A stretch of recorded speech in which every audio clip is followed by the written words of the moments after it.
मध्य प्रदेश में उपचुनाव का प्रचार पूरे शवाब पर है। भिंड जिले की मेहगांव सीट से कांग्रेस प्रत्याशी हेमंत कटारे मैदान में। न्यूज वर्ल्ड के associate news editor Arvind Sharma ने हेमंत कटारे से चर्चा की। हम हैं मेहगांव उपचुनाव प्रत्याशी कांग्रेस के साथ। कांग्रेस से हेमंत कटारे अपना भाग्य आजमा रहे हैं। पार्टी ने उन पर भरोसा किया है और उनके सामने जो है बताया जा रहा है वो किसी पहले इसी पार्टी में थे, अब कहीं और ठिया उन्होंने बना लिया है। तो हम बात करेंगे हेमंत से। हेमंत, क्या मानते हैं? आप जनता का मूड देखते आ ही रहे होंगे, मैं समझ रहा हूँ रास्ते भर में। मैं सिर्फ ये मानता हूँ कि 10 तारीख का इंतज़ार है। 10 को परिणाम खुलेगा और लोकतंत्र के हत्यारे, संविधान के जितने हत्यारे हैं उनका चेहरे पे कालिक पोतेगी। और मेरी तो मेहनत अपनी जगह रहेगी ही रहेगी, पर जनता का मेरे परिवार की ओर जो आशीर्वाद सदैव रहा है, विश्वास रहा है, वो रहेगा। और इन गद्दारों को ये जवाब दिया जाएगा कि जनता सर्वोपरि है और धन बल से बड़ा जनबल होता है। कमलनाथ जी ने एक शब्द बोला, मगर वहीं एक विधायक जो दूसरी पार्टी में गया, हम अनूपपुर की बात कर रहे हैं, उसने रखेल बोला। तो क्या मानेंगे आप? ठीक, कमलनाथ जी ने जो शब्द बोला उसको बीजेपी एक बिना बात का मुद्दा बना रही है। मैं समझता हूँ हम सब लोग पढ़े लिखे लोग हैं, बुद्धिजीवी हैं। उस शब्द का जो शब्दकोश है, चाहे आप ऑक्सफोर्ड डिक्शनरी खोल लीजिए, कैम्ब्रिज डिक्शनरी खोल लीजिए, और यही वो संस्थान है जहाँ से किसी भी शब्द का मायना या मीनिंग निकाला जा सकता है। और उस शब्द का मीनिंग 1% भी मैं समझता हूँ कि गलत नहीं होता। और ये वो शब्दकोश कह रहा है, मैं नहीं कह रहा हूँ। लेकिन उसका अब इससे पता लगता है बीजेपी के पास कोई मुद्दा नहीं है।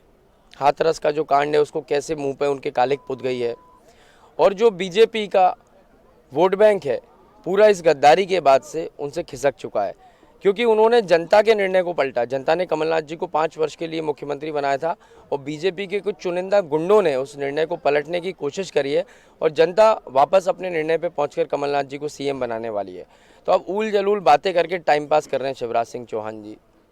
भिंड में जब से आए हैं, नारियल की जितनी भी हमारे यहाँ पे दुकानें थी, या नारियल ख़त्म हो गए हैं। हर सड़क पे जाके, हर बिल्डिंग पे जाके एक एक बीजेपी का नेता जाता है, नारियल तोड़ाता है।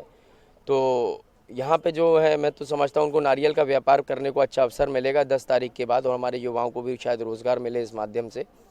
जहाँ तक चुनाव की बात है, चुनाव हो चुका है, अब सिर्फ परिणाम का इंतज़ार है और वापस सीएम बनेंगे हमारे कमलनाथ जी, जो कि गौ रक्षा कर रहे थे, गौशालाएँ बना रहे थे, कर्ज माफ़ी कर रहे थे और सारे वो नेक काम कर रहे थे, चाहे बिजली के बिल माफ़ करने के हों या बच्चियों को 51,000 रुपये देने के कार्य हों।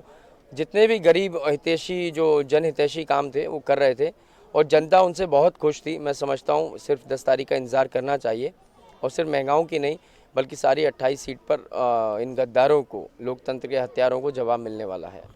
गद्दार वर्सेस टिकाऊ, इस पे चुनाव शायद चल रहा है जिस तरीके से हमने देखा। तो इस पे क्या गद्दार गद्दार है? बिकाऊ वर्सेस टिकाऊ, तो एक तरफ बिकाऊ लाल हैं, बिक गए बेंगलोर में। अब जनता कह रही बेंगलोर में ही वोट मांगो, तुम वहाँ विधायकी का इस्तीफा देके वहाँ तय करके मंत्री बने। जनता ने तो तुम्हें मंत्री नहीं बनाया था, जनता ने विधायक बनाया था 5 वर्ष के लिए। अब तुम खुद छोड़े आए, तो अब जाइए वापस, फिर ऐश करो भैया, घूमो फिरो। और मैं तो ये बोल रहा हूँ जनता ऐसा जवाब देगी कि इस बार तो आप विधायकी का चुनाव लड़ रहे हो, अगली बार आप सरपंच का चुनाव भी लड़ने लायक नहीं बचेंगे। तो आपने देखा हेमंत कटारे जी का बिल्कुल मनोबल बढ़ा हुआ है। और जिस तरीके से बात हो रही है कि टिकाऊ और बिकाऊ, तो जनता को चुनना है। जनता किसको चुनती है? क्योंकि एक बार जनता चुन चुकी है जिन्होंने धोखा दिया जनता को। अब आगे फैसला क्या होगा? 3 तारीख को बैलेट मशीन में पड़ेंगे और 10 तारीख को उसका निर्णय होगा।